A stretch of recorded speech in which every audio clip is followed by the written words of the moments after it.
قالت رسلهم أفي الله شك فادر السماوات والأرض يدعوكم ليغفر لكم من ذنوبكم ويؤخركم إلى أجل مسمى قالوا إن أنتم إلا بشر مثلنا تريدون أن تصدونا عما كان يعبد آباؤنا فأتونا بسلطان مبين قالت لهم رسلهم إن نحن إلا بشر مثلكم ولكن الله يمن على من يشاء من عباده وما كان لنا أن نأتيكم بسلطان إلا بإذن الله وعلى الله فليتوكل المؤمنون وما لنا ألا نتوكل على الله وقد هدانا سبلنا ولنصبرن على ما آتيتمونا وعلى الله فليتوكل المتوكلون وقال الذين كفروا لرسلهم لنخرجنكم من أرضنا أو لتعودن في ملتنا فأوحى إليهم ربهم لنهلكن الظالمين ولنسكننكم الأرض من بعدهم ذلك لمن خاف مقامي وخاف وعيد واستفتحوا وخاب كل جبار عنيد من ورائه جهنم ويسقى من ماء صديد يتجرعه ولا يكاد يصيبه ويأتيه الموت من كل مكان وما هو بميت ومن ورائه عذاب غليظ مثل الذين كفروا بربهم أعمالهم كرماد اشتدت به الريح في يوم عاصف لا يقدرون مما كسبوا على شيء ذلك هو الضلال البعيد ألم تر أن الله خلق السماوات والأرض بالحق إن يشاء يذهبكم ويأتي بخلق جديد وما ذلك على الله بعزيز فبرزوا لله جميعا فقال الضعفاء وللذين استكبروا إنا كنا لكم تبعا فهل أنتم مغنون عنا من عذاب الله من شيء قالوا لو هدانا الله لهديناكم سواء علينا أجزعنا أم صبرنا ما لنا من محيص وقال الشيطان لما قضي الأمر إن الله وعدكم وعد الحق ووعدتكم فأكلفتكم وما كان لي عليكم من سلطان إلا أن دعوتكم فاستجبتم لي فلا تلوموني ولوموا أنفسكم ما أنا بمصرخكم وما أنتم بمصرخي إني كفرت بما أشركتمون من قبل إن الظالمين لهم عذاب عليم وادخل الذين آمنوا وعملوا الصالحات جنات تجري من تحتها الأنهار خالدين فيها بإذن ربهم تحيتهم فيها سلام ألم تر كيف ضرب الله مثلا كلمة طيبة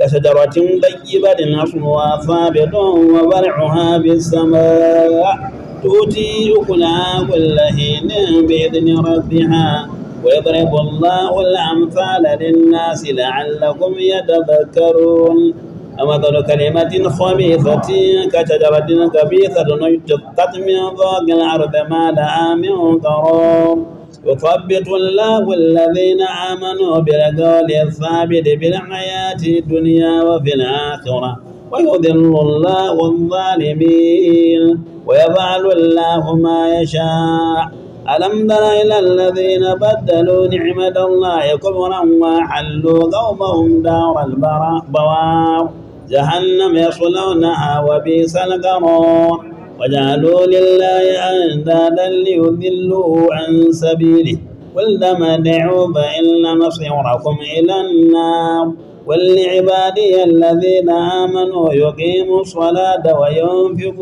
وينفقوا مما رزقناهم سرا وعلانية من قبل أن يأتي يوم لا بيع فيه ولا خلال الله الذي خلق السماوات والأرض وأنزل من السماء ماء فأخرج به من الثمرات رزقا لكم